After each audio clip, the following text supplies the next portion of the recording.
पंढरपूर म्हटलं की आपल्याला फक्त मुख्य विठ्ठल मंदिर आठवतं.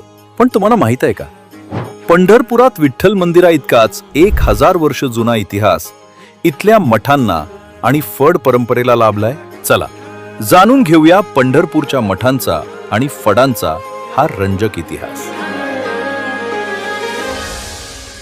मठांचा सर्वात जुना ऐतिहासिक पुरावा 10व्या शतकातील रामदेवराय यादवांच्या शिलालेखात लहान मडू म्हणजेच लहान मठ या नावानं आढळतो. 17व्या शतकानंतर वारीचा विस्तार झाल्यावर मठांची संख्या झपाट्यानं वाढली.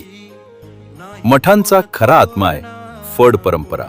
फड म्हणजे वारी आणि भजनासाठी एकत्र येणारा वारकऱ्यांचा शिस्तबद्ध समूह.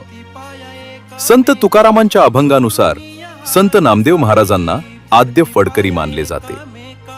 पुढे वासुदेव महाराज देहूकर यांनी फडांचे दशमी, एकादशी आणि द्वादशी असे कडक 3 दिवसांचे वेळापत्रक ठरवून दिले. हे फड वंश आणि विद्या परंपरेनं चालवले जातात. पंढरपुरात मुख्य 3 फडांचा मोठा प्रभाव आहे. 1500 वर्षांची परंपरा असलेला संत नामदेव महाराज फड, नामदास घराणे, ज्यांना गोपाळपुरात काल्याचे कीर्तन करण्याचा सर्वोच्च मान आहे. दुसरा श्री वास्कर फड, जो थेट संत तुकारामांच्या शिष्य परंपरेशी जोडलाय.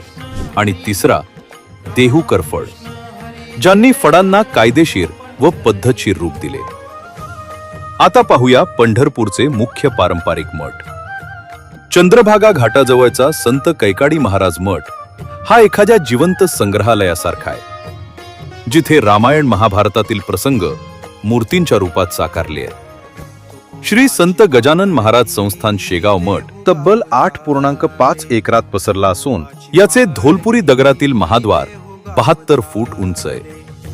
या मठानं आतापर्यंत 2000हून अधिक खेड्यांना मोफत भजनी साहित्य वाटले. संत तनपुरे महाराज मठ हा ऐतिहासिक वास्तू आहे, कारण 1947 मध्ये विठ्ठल मंदिरात दलित बांधवांना प्रवेश मिळण्यासाठी साने गुरुजींनी याच मठात प्राणांतिक उपोषण केले होते. तर साखरे महाराज मठ हा अद्वैत वेदांताच्या क्लिष्ट ग्रंथांचं जसे की विचारसागरचं शुद्ध शिक्षण देणारे मुख्य बौद्धिक केंद्र आहे. या व्यतिरिक्त मनमाडकर महाराज मठ निराधार मुलांसाठी बालकाश्रम चालवतो. तर देगलूरकर मठात विद्यार्थी ज्ञान ग्रहणासाठी राहतात. 20व्या शतकात संत गारगेबाबांनी कीर्तनातून भिक्षा गोळा करून सामान्य लोकांसाठी 17.5 एकरात भव्य 3 मजली धर्मशाळा आणि गोशाळा उभारली. पंढरपुरात प्रादेशिक विविधताही दिसते. आंध्र तेलंगणातून येणाऱ्यांसाठी पद्मशाली धर्मशाळा आहे, तर मारवाडी भाविकांसाठी अतिशय स्वच्छ माहेश्वरी भक्तनिवास 5 आहे, जिथे केवळ 100 रुपयात पोटभर भोजनाची सोय होते. तसेच जैन, आगरी आणि वल्लभ संप्रदायाचे गुजराती देवस्थान देखील इथे दिमाखात उभे.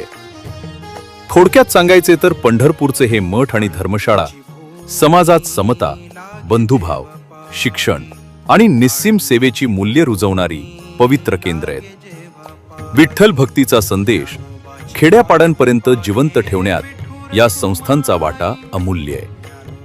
तुम्हाला या मठांबद्दल आणि फड परंपरेबद्दलची ही माहिती कशी वाटली, आम्हाला कमेंट करून नक्की सांगा. हा व्हिडिओ जास्तीत जास्त शेअर करा आणि आपल्या गौरवशाली संस्कृतीच्या अशाच सखोल माहितीसाठी फॉलो करा. पुंडलिक वरदे हरी विठ्ठल, श्री ज्ञानदेव तुकाराम.